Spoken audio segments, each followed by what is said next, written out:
Here we go with another serving of analog 8-track tape goodness. It is Saturday, March the 1st, 2025. Welcome to the weekend show. Wow, we're 2 months into 2025 already. If this is your first time visiting here, I fix the 8-track tape every so often.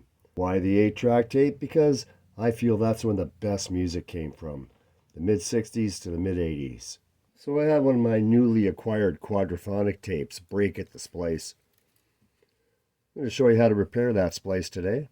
Whenever a splice breaks at the sensing foil, it gives us an opportunity to take some slack out of the center, giving that tape more freedom to move about. The adhesives on these things just dry up after a while and they fall apart. So now is the time to cut off the area where the foil was adhered to, thus giving us a fresh area. Now you don't have to worry about cutting off too much. The music doesn't start for at least a foot inside of the tape. Got the other end in there now. Making that cut. So now we have both ends evenly cut. Just butt them together. Here's a fresh sensing foil. Get it into position.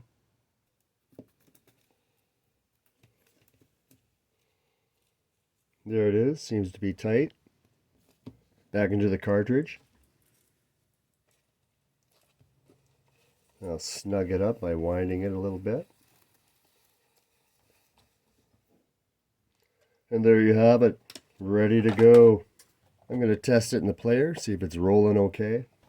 Building, riding people in an elevator. I drive a 57.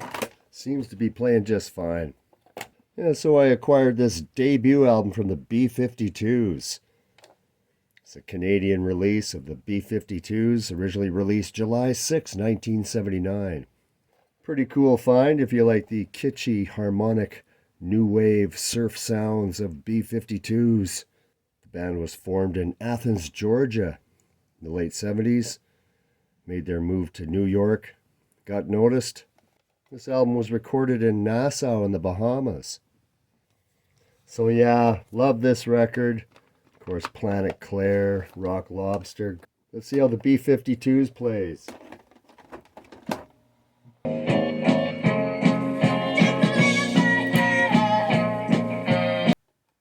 The B-52s from 1979. So another news, here's a lesson learned. I put a tape in and didn't check it, and it ended up jamming up. 15 feet of tape was on the inside, and this section of about a foot long is very crinkled, as you can see, but all is not lost.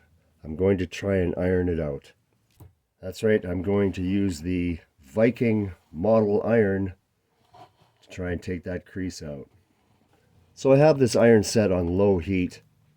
You can see the temperatures ranging from 29 to 32, some spots 36 degrees.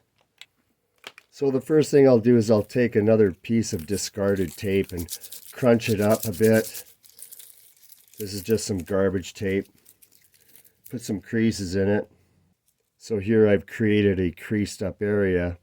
Now I can test it on the iron and see if I've got the temperature at a good range, that I can smooth out some of the crinkles. Here's a look at that. Yeah, this is kind of a touchy thing. You don't want to get that tape too hot that it's melting and stretching apart. But I do both sides, and you know, that's not too bad. That's taken a lot of it. I think I've got the temperature in the right spot. So now I'm ready to attempt to repair this creased portion. Yeah, just basically running back and forth here, carefully examining the tape as I'm doing this, both sides. It is definitely flattening out.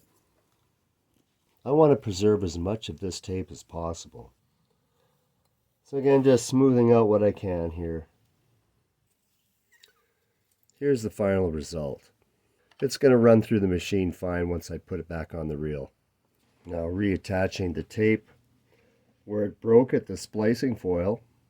There it is reattached. So there it is, all snugged up into position. I know it's damaged goods, but at least it'll play. And it was this rare Admiral 4-channel demo tape that I stumbled across. So, well, I'll give it a test in the player and see how it gets on.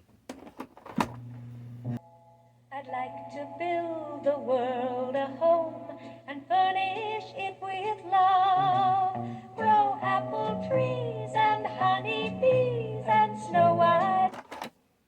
Well, isn't that pleasant? Admiral test tape. Have yourselves a great weekend, everyone.